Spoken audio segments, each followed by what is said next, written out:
Hi! Sa mga binili natin. So, bumili ako nito mga loves ko na sa bahay na tayo. Ito po yung ating automatic following selfie stand.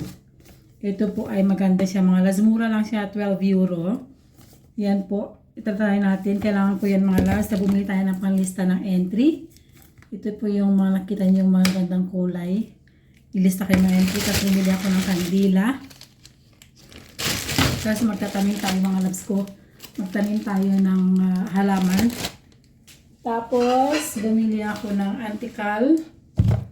And bumili ako ng panglinis ng toilet. Mura lang yan. Ito yung binili nating pot para sa ating halaman. Yan, tatlong binili ko. Mura lang po ito mga loves ko. Sa Action mga loves ko, mga mura din ang mabibili. Tapos lagayan ko ng sabon. Tapos bumili ako ng dalawang plastic para sa trash bin. Yan, ito yung mga nabili natin. O, diba? So, magtatanim tayo. Papakita ko sa inyo. So, let's go.